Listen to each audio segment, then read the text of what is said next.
Et ce matériel-là servira à d'autres personnes. Et le matériel pourra être diffusé ou transcrit dans différentes langues. Dans quelques années, quand je dis quelques années, je ne dis pas combien d'années, mais dans quelques années, je serai connu dans tous les pays du monde. Alors, ce matériel réfléchira le début de tout ce mouvement. Et les gens qui s'occuperont de cette diffusion d'une façon ou d'une autre seront dans une vibration qui leur permettra de comprendre tout le plan lié à ça. Alors, aujourd'hui, comme j'ai dit tout à l'heure, le matériel, je le laisse dans les mains de monsieur pour que l'anonymat soit conservé jusqu'au jour où je cesse mes activités, mais vous aurez toujours accès au matériel par l'entremise de monsieur. Alors, je vais commencer la soirée. Il y a certaines choses que l'homme de l'avenir, quand je parle de l'homme de l'avenir, je parle de ces hommes, de ces femmes qui, avec le temps, seront conscientisés dans ce sens que leur conscience ne sera plus psychologique, mais vibratoire. Ces hommes qui auront cette conscience vibratoire comprendront des choses qui ne se comprennent pas psychologiquement. Et c'est cette compréhension vibratoire qui définira les limites de la 5e race avec la 6e. Déjà, vous pouvez commencer à saisir ce que je veux dire.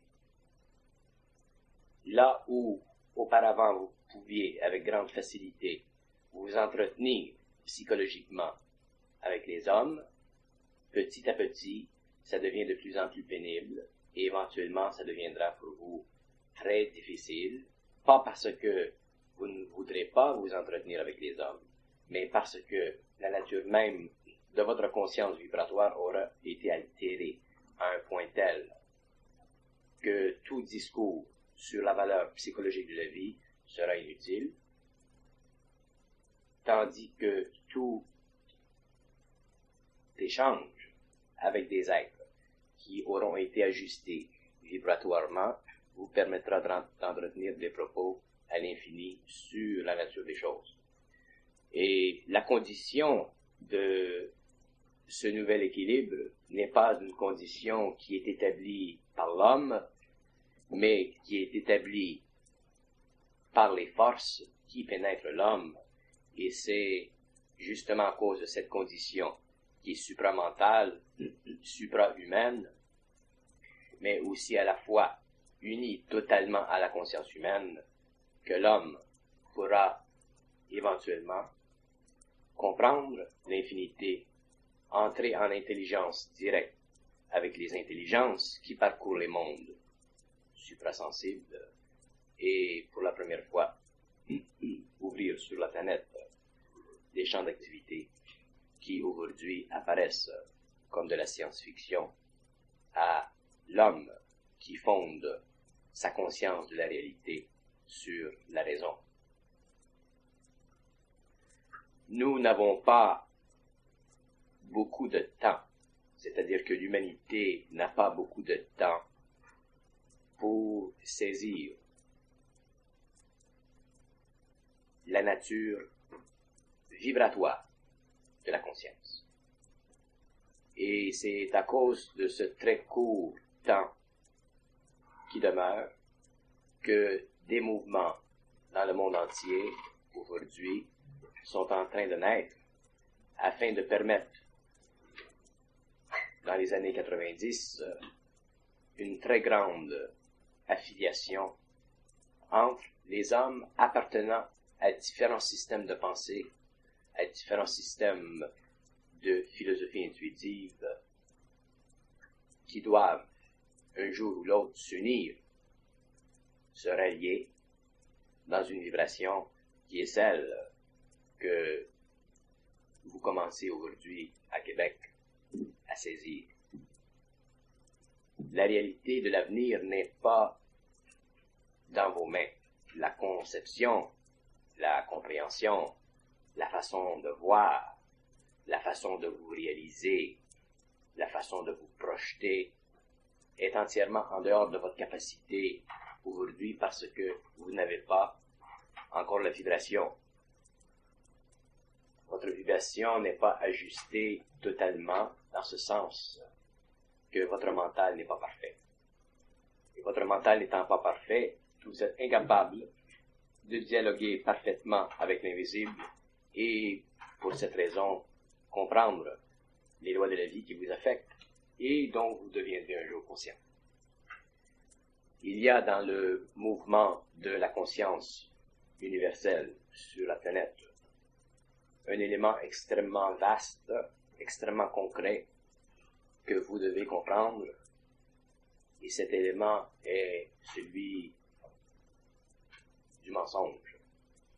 Je vais vous expliquer la nature et la fonction du mensonge dans l'évolution d'une civilisation ou d'une race. Le mensonge est une déformation de la réalité qui sert à imprégner dans l'esprit de l'homme une qualité de la réalité, mais par le biais de son émotion, afin soit d'empêcher que l'homme connaisse certaines choses, ou, sur le plan subjectif, permettant à l'homme, qui en est le véhicule, d'interférer avec le manque de compréhension d'une autre personne. Le mensonge en soi est extrêmement simple. Il est extrêmement complexe. Il est extrêmement nécessaire. Et il est fondamental à l'évolution de toutes les civilisations dans tous les cosmos. Aucune civilisation, dans aucun cosmos, n'est libre du mensonge. Que le mensonge soit sur un plan mondial, cosmique, ou que le mensonge soit l'expression psychologique individuelle d'un homme, le mensonge est toujours régi par la même loi, celle de réduire à un minimum la résistance d'un autre ego à la poursuite des lois évolutives d'une forme d'intelligence ou d'une autre. Je vous donne un exemple sur le plan personnel. Vous avez un enfant, vous avez ou un ami de fille. Le soir, auparavant, vous êtes sorti avec une autre personne. Et le lendemain, il vous demande « Est-ce que tu es sorti hier ?» Et vous dites non. Vous dites non parce que s'il était objectif, vous pourriez dire oui. S'il n'avait pas d'émotion, vous pourriez dire oui, hier soir je suis sorti, je me suis amusé avec telle personne. Et étant objectif, il dirait, bon, tu as eu du plaisir, vous diriez oui, merci. Mais n'étant pas objectif, vous êtes forcé de dire non. Et il vous force à dire non à cause de sa subjectivité. Alors, automatiquement, vous êtes forcé de mentir à cause de la subjectivité. Sur le plan de l'évolution, sur le plan mondial, sur le plan cosmique, c'est la même chose. L'homme a été assujetti pendant des siècles au mensonge. Ce mensonge était nécessaire parce que l'homme, à cause de son émotion, aurait fait de la réalité un fantasme tellement grand qu'il n'aurait jamais pu devenir aujourd'hui un homme. L'exemple le plus concret qu'on retrouve dans l'histoire, c'est le contact entre les hommes de la Terre et les hommes venant d'autres galaxies. Lorsque ces hommes venaient sur la planète, ils faisaient de ces hommes des dieux. Alors, le mensonge était essentiel. Mais le mensonge est interprété différemment dans différentes civilisations. Dans certaines civilisations, mentir, c'est un jeu de l'esprit. Exemple, les pays d'Arabie. Les peuples sémites. Mentir pour eux, c'est normal. Si vous faites une comparaison, une étude comparative de la psychologie de l'islam avec la psychologie de la chrétienté, c'est comme blanc et noir. En islam, on ment parce que ça nous sert. Dans la chrétienté, on ne ment pas parce que c'est pas bon. C'est pas beau. Alors, la raison psychologique du mensonge dans différentes religions du globe est différente. Et les hommes, ne connaissant pas les lois du mensonge et ne connaissant pas la relativité dans laquelle ils évoluent, sont incapables par eux-mêmes de se soustraire à la vibration du mensonge qui se situe dans l'émotion. Et automatiquement, ils en souffrent. Et la première douleur dans l'ego de l'homme qui souffre du mensonge, c'est la culpabilité, le remords d'avoir menti. Et ce sont des formes absolument idiotes, absolument primitives, absolument retardataires, mais qui étaient essentielles lorsque l'homme avait de l'émotion, afin d'empêcher que l'homme, que l'humanité, se mente, afin d'empêcher que l'humanité retarde l'équilibre psychologique de sa civilisation, retarde les rapports essentiels entre les hommes, entre les gouvernements, entre les tribus, entre les sociétés, essentiels. Et pourtant, aujourd'hui, dans la monde occidental, par le truchement de la télévision, on se fait mentir à tous les jours. Dans le marketing, dans les produits. Un produit s'avertit, se présente au public comme étant le meilleur au monde. Et ce n'est pas vrai. Aujourd'hui, l'homme moderne est devenu plus flexible dans le mensonge. Il ne souffre pas autant du mensonge sur le plan moral, mais il en souffre aujourd'hui, maintenant, plus jamais, sur le plan émotif.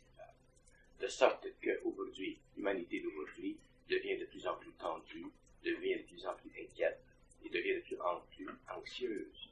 Parce que plus on ment à quelqu'un, s'il ne comprend pas la nature du mensonge, pourquoi on ment, la loi du mensonge, à ce moment-là, avec le temps, il devient de plus en plus déprimé parce que, avec le temps, il perd de plus en plus la capacité d'établir avec celui qui lui ment des rapports exacts, précis et totalement fraternels. Et de là, la grande solitude de l'homme moderne. De là, la grande anxiété de l'homme moderne face à face à tous les systèmes extraordinairement complexes qui s'abattent sur lui tous les jours et qui lui mentent. L'homme de demain, l'homme de la sixième race, l'homme supramental, l'homme qui a transmuté l'émotion en mental, l'homme individualisé, l'homme cristallisé, l'homme centrique ne souffre pas du mensonge des autres, parce que d'abord il sait qu'on lui ment.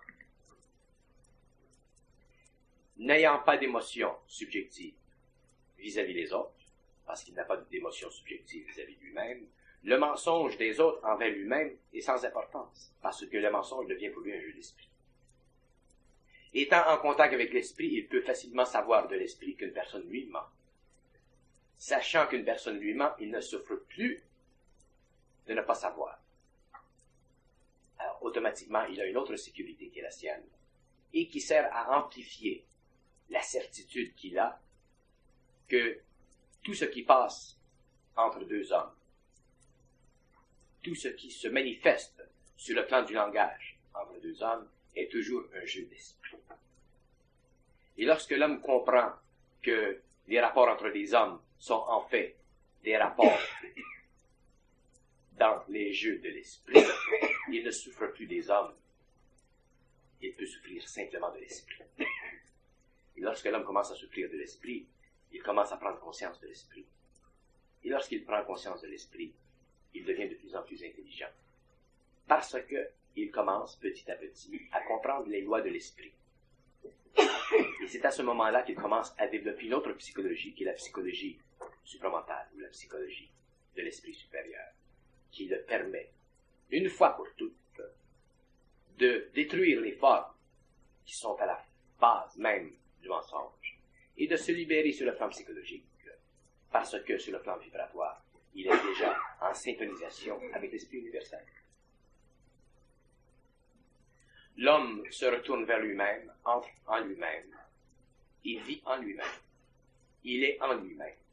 Tout ce qui compte, c'est lui-même, pas sur le plan égoïque, et sur le plan de la conscience vibratoire en lui. Et s'il retourne son regard vers l'extérieur, s'il regarde le monde qui tombe en pourriture, s'il regarde la civilisation qui tombe en pourriture, ça ne lui fait plus rien, parce qu'il n'est plus influencé, il n'est plus affaibli, il n'est plus écœuré par le mensonge de la société des cadavres. Et à ce moment-là, devant continuer son dialogue avec l'homme, parce que le dialogue, la communication, est la fondation même de la description des rapports entre l'esprit et l'homme, par le biais des hommes, il se retourne finalement vers des êtres qui sont en syntonisation avec lui, qui le comprennent, qui comprennent les lois du mensonge, qui comprennent les lois de l'esprit. Et à ce moment-là, l'homme commence à édifier sur la fondation écroulée d'une psychologie ancienne et matérialiste, les fondations d'une psychologie nouvelle, vitale, puissante, créative, indestructible. Et au fur et à mesure que les temps avancent, cette psychologie se répand dans le monde parce qu'elle n'est pas contrôlée, dirigée par les lois de l'homme. De sorte que la sixième race se répand, se comprend, se voit, se sent, se regarde et entreprend à l'intérieur d'elle-même, suivant le pouvoir vibratoire créatif des membres, de développer la civilisation selon les lois de l'unité, selon les lois de la conscience universelle. Ce que je vous dis aujourd'hui, vous le comprendrez. Et lorsque vous l'aurez compris, vous me comprendrez. Et lorsque vous m'aurez compris, vous vous comprendrez. Et lorsque vous vous comprendrez, vous serez seul. Non pas parce que vous voudrez être seul, mais parce que la solitude est la seule réelle popularité chez soi. Quand on est seul, on est bien. Parce que, à ce moment-là, on ne doit rien à l'autre. On échange. Et autant dans l'ancienne civilisation, l'homme devait à l'autre, autant dans la nouvelle, l'homme échangera avec. Et c'est dans le mécanisme de l'échange que l'homme connaîtra les grandes vertus de l'autre et qu'il réalisera en lui ce qu'il peut donner à une société dont il n'est pas l'agent précisément actif, mais plutôt le canal.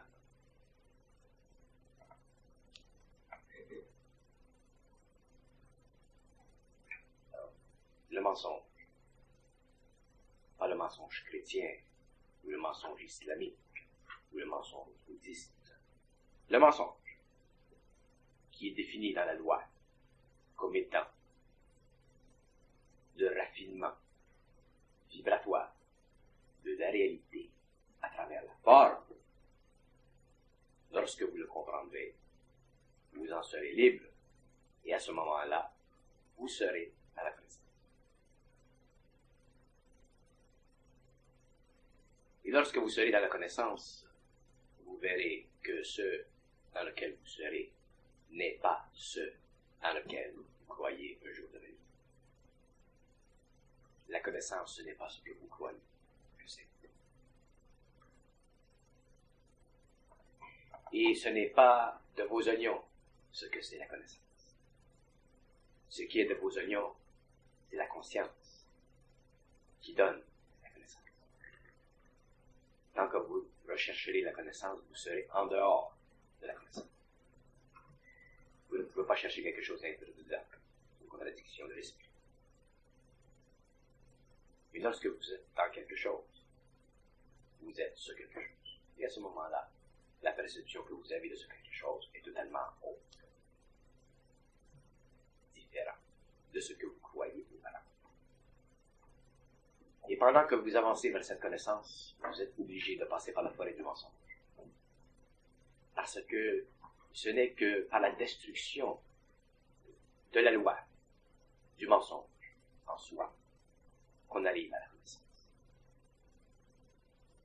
Le mensonge est comme une accumulation d'épines qui entourent une forteresse. La connaissance, elle est protégée par le mensonge. Et c'est lorsque l'homme arrive à dépasser cette couronne d'épines autour de la forteresse qu'il est totalement libre de cette couronne et qu'il entre facilement, souriant, dans la forteresse de la connaissance. Et je vous dis, et j'avertis pas seulement vous, mais j'avertis tous les hommes, qu'un jour, l'humanité entière fera face au plus grand des mensonges cosmiques, au plus grand mensonge imposé sur la conscience de l'humanité. et ce sera le contact entre l'homme et les extraterrestres. La puissance psychologique de ce mensonge sur la conscience de l'homme sera tellement grande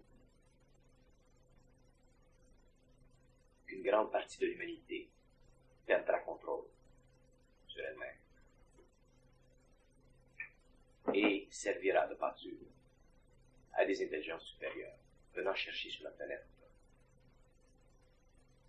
une humanité qui doit servir ses besoins au lieu de venir sur la planète rencontrer une humanité en frère.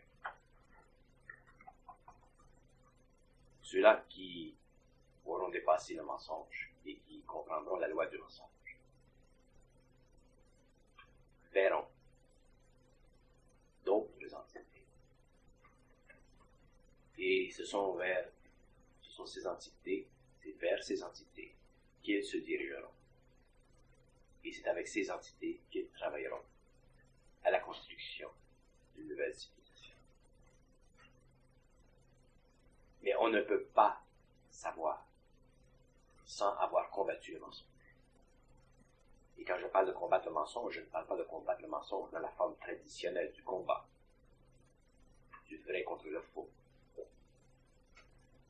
le combat de la lumière contre la noirceur, le combat du faux contre le vrai.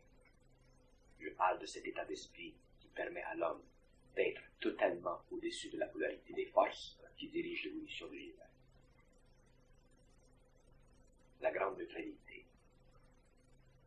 le contact direct entre l'homme et les forces dirigeantes de son évolution qui font partie de lui-même. Et c'est seulement là, à ce moment-là, que l'homme est capable de travailler avec des forces, que ce soit des forces positives ou que ce soit des forces négatives, et ne jamais être entaché par ces forces. Et très peu d'hommes pourront vivre cette expérience, parce que cette expérience est totalement en dehors de la forme.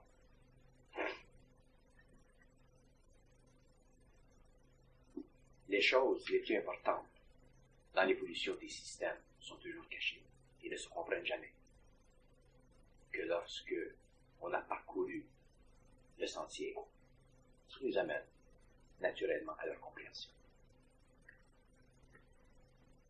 Il n'est pas écrit que l'homme doit savoir tout. Il est écrit que l'homme doit tout comprendre. Et lorsque l'homme comprend tout, il sait tout. Et ce n'est pas le même savoir. C'est un savoir qui est différent de ce qu'il croit être. C'est pour ça que l'illusion de la connaissance est tellement vaste. Le mensonge est tellement pénétrant sur tous les plans de la réalité, même sur les plans spirituels, que l'homme en lui-même est incapable de savoir qu'il sait. Et c'est lorsque l'on sait que l'on sait que l'on est sûr d'être sûr. Et c'est à ce moment-là que l'homme devient supérieur à lui-même et qu'il est capable à ce moment-là de travailler avec n'importe quelle intelligence venant de n'importe où à la cosmos. Il est entamé avec cette intelligence des rapports amicaux, universels, constructifs, créatifs, qui servent à l'évolution du cosmos et non à la perdition ou à la destruction d'une civilisation ou d'une autre. L'homme de demain devra complètement réapprendre ce qu'il sait.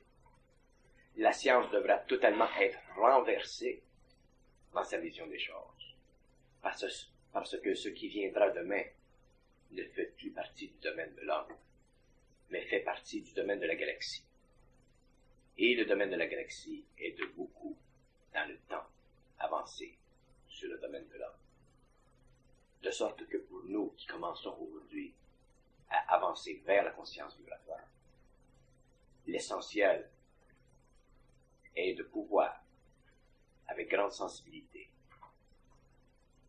le plus d'humilité possible, ce que nous avons à notre disposition, d'écouter des mots qui ne viennent pas de l'homme, mais qui viennent des plans avec lesquels l'homme peut être lié. Et elle est là, la porte de sortie couloir est très étroit, parce que le couloir doit être étroit.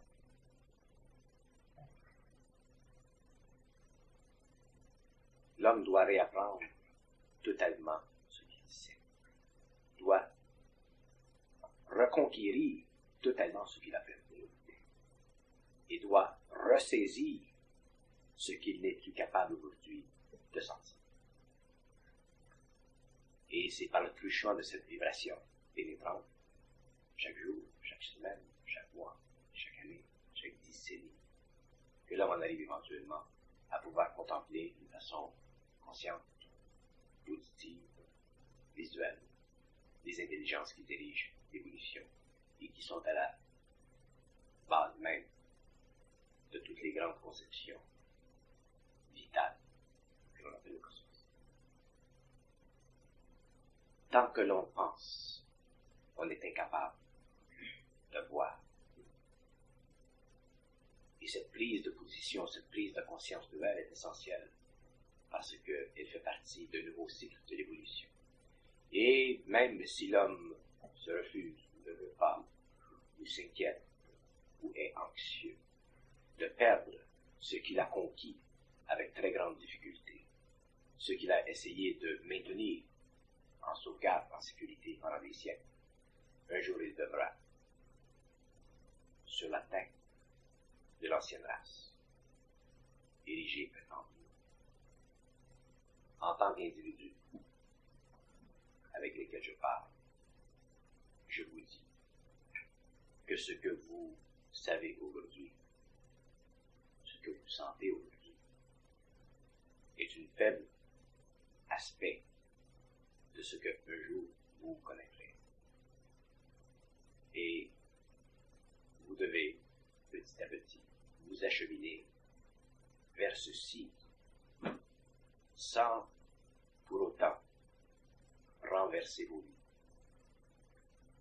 avec l'émotion de ce que vous pensez être, ou l'émotion de ce que vous croyez être, ou l'émotion de ce que vous conceptualisez.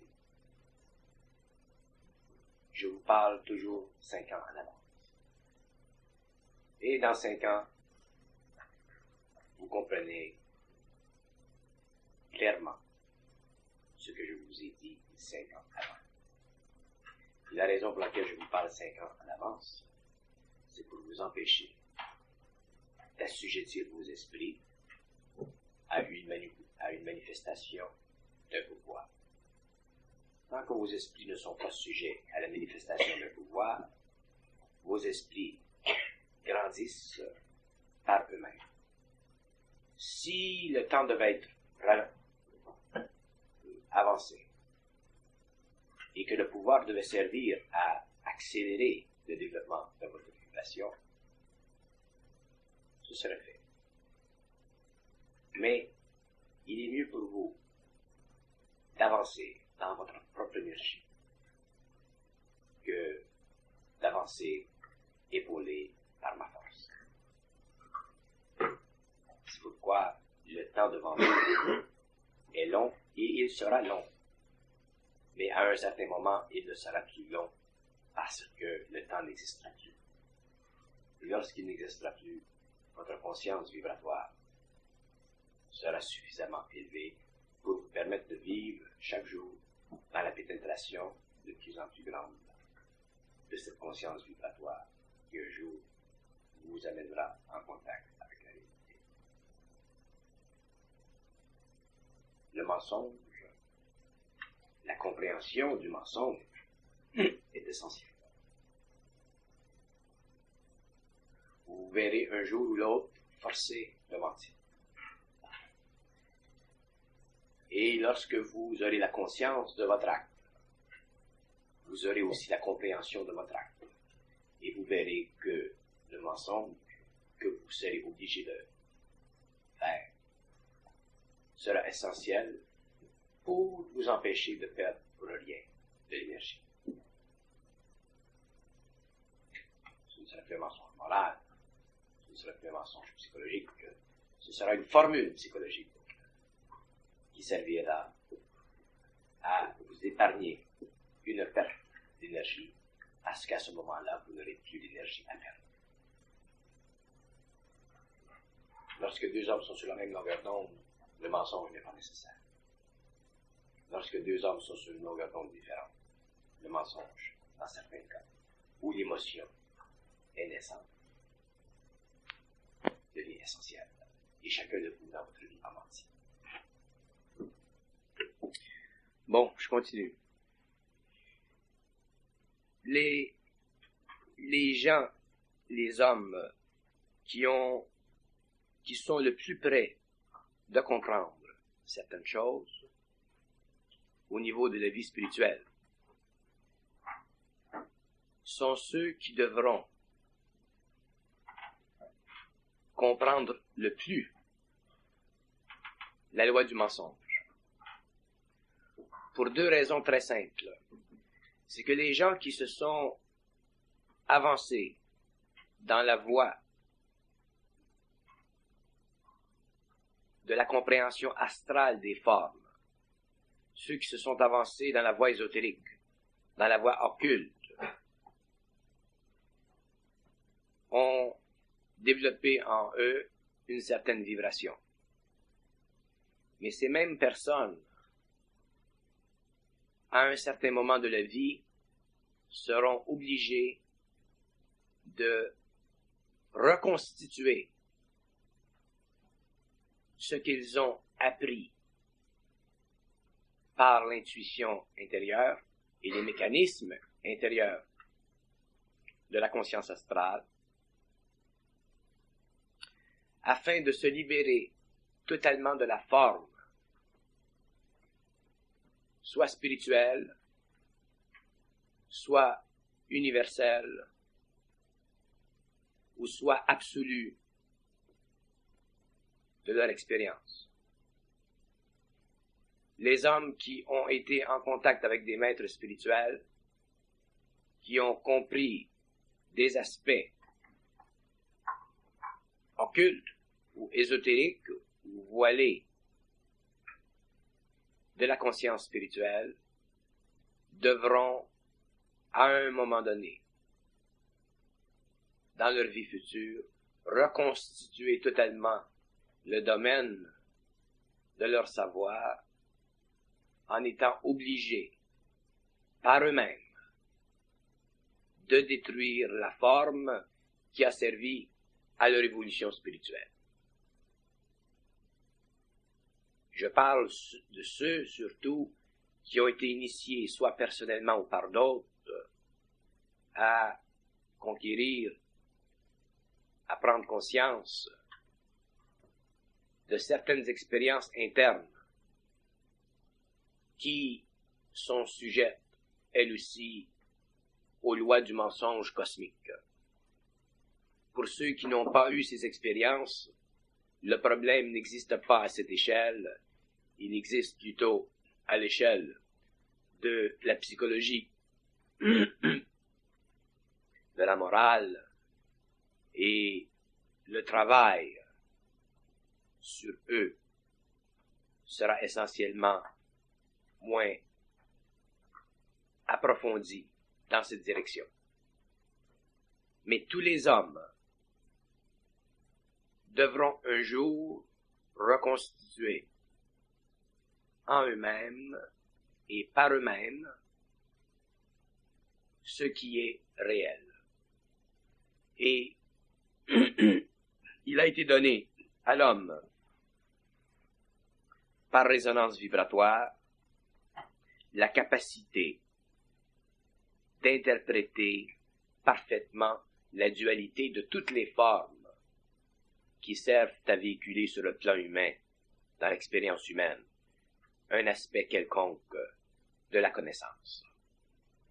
Et ce mécanisme, cet outil, il est déjà installé dans la conscience humaine sur la Terre et consiste simplement à permettre à l'individu de tout questionner ce qui lui est influe dans l'esprit.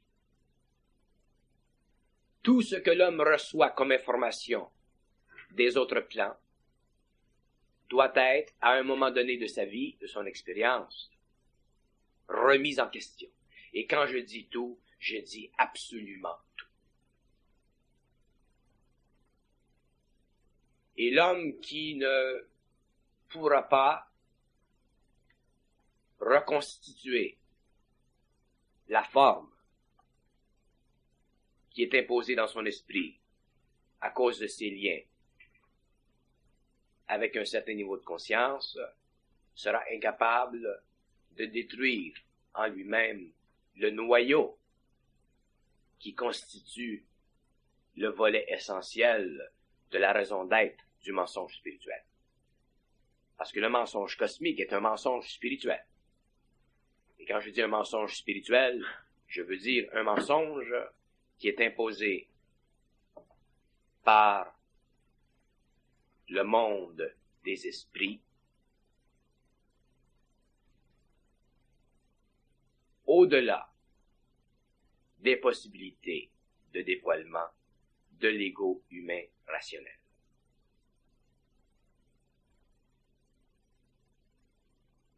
La vibration que je vous transmets dans cette soirée est essentiellement formulée sur un plan d'énergie pour vous permettre, à un moment donné dans l'avenir, de reconnaître en vous un seul juge de tout ce qui est envoyé vers votre esprit et qui doit constituer pour vous une forme ou autre de connaissance. Et c'est dans le pouvoir de cette vibration que vous trouverez en vous la capacité vibratoire de déjouer tous les sens, tous les contresens et toutes les contradictions de l'esprit sur votre esprit, afin que vous puissiez un jour être totalement libéré de la connaissance, venant d'entités, d'intelligence extérieure à vous-même. Lorsque vous serez libre de cette communication, de ces formulations, de ces formes, bien que ces formes soient élevantes, spiritualisantes, vous aurez à ce moment-là la capacité de recevoir sur vos propres épaules le fardeau de la connaissance. Mais le fardeau ne sera pas psychologique parce que vous ne serez plus attaché à la forme. Et à partir de ce moment-là, vous aurez des épaules très fortes, vous permettant de donner à ceux qui viendront après vous une forme de connaissance qui sera directement liée à la vibration de l'âme que vous aurez connue dans tout ce pèlerinage à travers la forêt immense du mensonge. L'homme de demain sera essentiellement un surhomme. Il sera essentiellement un être supérieur. Il sera essentiellement un être auquel on ne peut mentir et auquel on ne peut soustraire aucune connaissance. Mais cet homme, pour parvenir à ce stage de perfection mentale, devra, dans son expérience, reconnaître au cours de son évolution, intuitivement, plus tard, vibratoirement, cette énergie en lui, cette vibration en lui, qui lui fait savoir que ce qu'il reçoit n'est pas juste,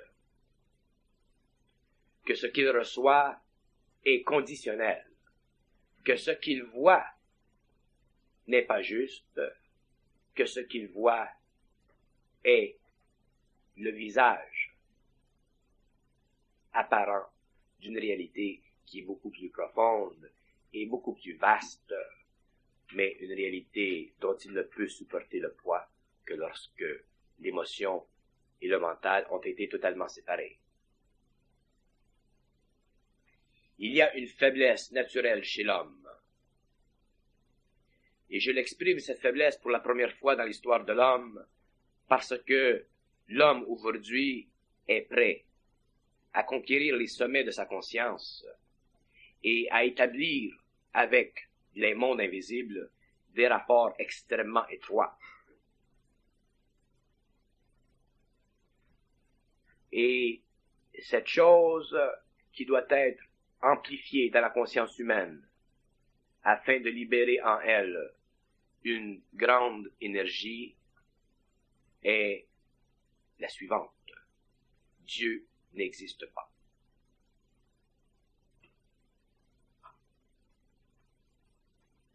Lorsque je dis que Dieu n'existe pas, je ne dis pas que Dieu n'existe pas. Je dis que le Dieu de l'homme n'existe pas. Car le Dieu de l'homme n'est pas le Dieu absolu. Le Dieu de l'homme n'est pas la réalité absolue. Le Dieu de l'homme n'est pas la réalité qui se manifeste à lui lorsqu'il est en état de recevoir l'énergie puissante de la lumière.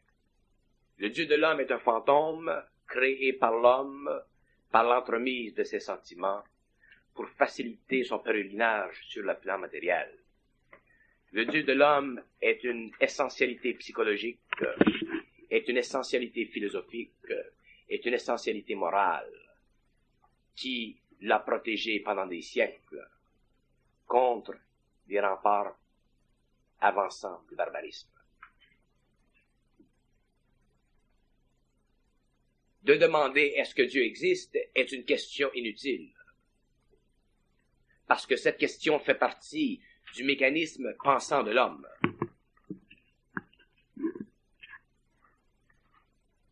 Demander si Dieu existe est une question fondamentalement humaine et fondamentalement enracinée dans la nature émotive de l'homme. Lorsque l'homme est conscientisé, lorsque l'homme est homme, il ne se pose plus la question si Dieu existe, puisqu'il sait que tout ce qui est provient de la perfection absolue. Et cette perfection absolue n'est pas dans le royaume de sa propre galaxie. De sorte que les manifestations dans la galaxie des principes de cette perfection absolue n'est pas du domaine psychologique de l'homme, mais du domaine du pouvoir de l'homme. Et c'est lorsque l'homme sera dans le pouvoir de sa conscience qu'il aura accès à la connaissance parfaite et totale de ce qu'il conçoit comme étant une essentialité, c'est-à-dire le concept de Dieu. L'homme ne peut plus se permettre de perdre de l'énergie émotive pour organiser un puzzle mental à la recherche d'une infinité dont il est incapable de comprendre le début ou la fin. L'imposition d'un concept de Dieu sur la conscience humaine fait partie de l'histoire primitive de l'homme. Et l'homme devra un jour reconstituer la forme qui a servi à son évolution psychologique, spirituelle, pour en arriver éventuellement à détruire